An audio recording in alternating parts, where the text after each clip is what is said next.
बड़ी ईद पे तकरीबन हर घर में बनने वाला ये नमकीन गोश्त, जिसे हम रोश भी कहते हैं, बनाने में है बहुत आसान और जायके में है एकदम लाजवाब। सिर्फ 2 स्पाइसेस के साथ बनने वाला ये रोश बहुत आसान है, जिसे हर कोई आसानी से बना सकता है। तो आइए इसको बनाना शुरू करते हैं। अस्सलाम वालेकुम, वेलकम करती हूँ आपको मायरास किचन में। सबसे पहले मैंने यहाँ पे बीफ लिया है 1 किलो। आप चाहें तो इसको मटन में भी बना सकते हैं। मैंने मिक्स हड्डी वाला गोश्त लिया है। अगर आपके पास चर्बी हो तो आप वो भी ऐड कर दीजिएगा। मेरे पास यहाँ पे नहीं थी, तो देखिए साथ में मैंने डाला है इसमें लहसुन के जवे 15 से 20 अदद, हरी मिर्चें ली हैं 4 से 5 अदद और एक छोटा सा ऑनियन लिया है स्मॉल साइज का, उसको भी छील के मैंने ऐड कर दिया। नमक डाला है मैंने 1 टेबल स्पून।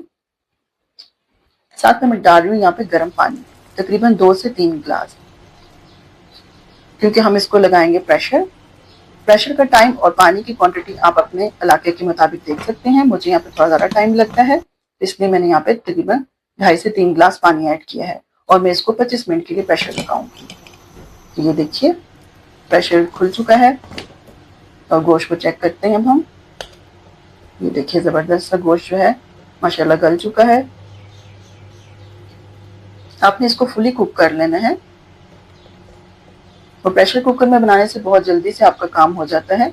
अब मैं इसको ले आई हूँ कढ़ाई में, इसको मैं ट्रांसफर कर रही हूँ ताकि आपको सही तरीके से नजर आ सके।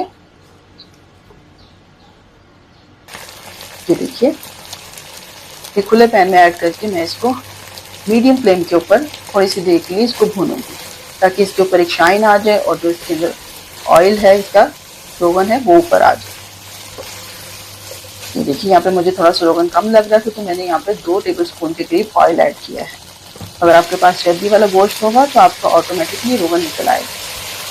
तो ये देखिए अब इसकी मैं 2 से 4 मिनट तक भुनाई करूंगी और इतनी सा इसके ऊपर शाइन आ जाए ये इसके ऊपर, तब मैंने इसके ऊपर डाली है काली मिर्चें 1/2 टेबल स्पून और थोड़ी सी मैं डालूंगी इसके ऊपर हरी मिर्चें। और ये देखिए ज़बरदस्त सा बहुत जल्दी क्विक बनने वाला हमारा रोस्ट जो है तैयार हो चुका है। इसको ज़रूर बनाइएगा। रेसिपी अच्छी लगे तो लाइक कीजिएगा और अगर फर्स्ट टाइम चैनल को देख रहे हैं तो ज़रूर सब्सक्राइब कीजिएगा, ताकि मेरी आने वाली हर वीडियो आपको सबसे पहले मिल सके। तो इसको गरम गरम बनाएं और एंजॉय करें नान के साथ, तंदूरी रोटी के साथ या फिर पराठों के साथ। मिलूंगी आपसे next time. Thank you for watching. अल्लाह हाफिज़।